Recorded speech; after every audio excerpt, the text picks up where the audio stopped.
Москва, декабрь 1905 года. По этим стенам стреляет царская артиллерия. Но это не казарма и не крепость. Это фабрика, где рабочим дали жилье, школу, больницу и театр. Одна из лучших мануфактур империи. Трехгорная. Фабрика русского предпринимателя, который 100 лет назад решил: богатство существует не ради роскоши, а ради людей. Как так вышло, что пример для всей России превратился в центр восстания? Дед Тимофея был крепостным при Троице-Сергиевой лавре. Указ Екатерины II освободил семью, и Прохоровы уходят в Москву, в мир купцов и ремесел. Отец, Василий Иванович, проходит типичный, но невероятно рискованный путь русского предпринимателя.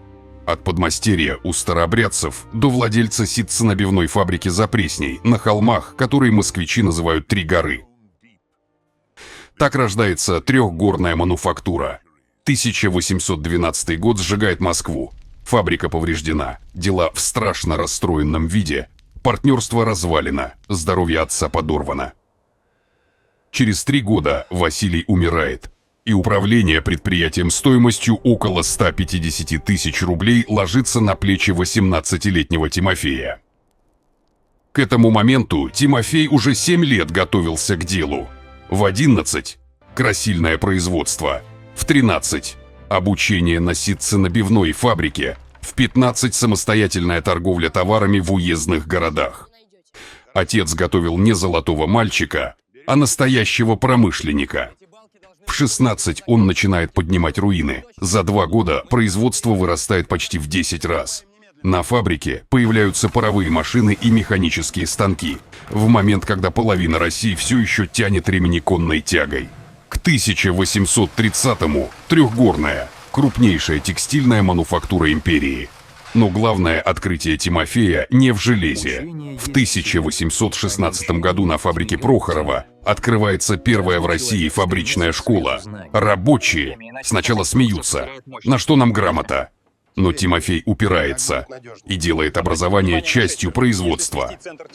К 1830-м здесь уже целая система. Школа для детей, школа для взрослых, фабрика-школа с общежитиями, мастерскими и классами. Рабочих учат читать, считать, чертить, красить, ткать, резать по дереву и металлу. Девочек – ремеслам и грамоте. Трехгорная вводит 10-часовой рабочий день. Самый короткий в России – жилье, бесплатную медицину, театр и библиотеку. Император Николай I жмет Прохорову руку и говорит: так должно быть на каждой фабрике. В трактате о богатении Тимофей формулирует то, что мы сегодня назвали бы кодексом ответственности бизнеса. Человек должен иметь необходимое, а дальше богатство. Не ради богатства, а ради ближнего. Помощь должна быть умной, адресной, с работой, советом, лекарствами и школой. К началу 20 века потомки Прохорова превращают его дело в гигант. 3 фабрики, тысячи рабочих, награды на всемирных выставках, признание за заботу о рабочих даже во Франции. И именно здесь, на образцовой фабрике, в декабре 1905 года создается революционный штаб.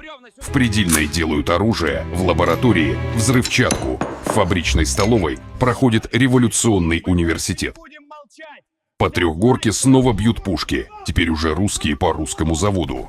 Парадокс русского прогресса – грамотные, здоровые, организованные рабочие с достойными условиями труда оказываются идеальными революционерами.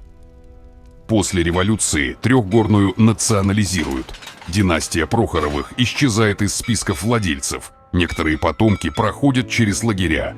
Но сама фабрика живет еще десятилетия, а ее кирпичи сегодня стоят в сердце Москвы как модный квартал. История Тимофея Прохорова – это не только про текстиль.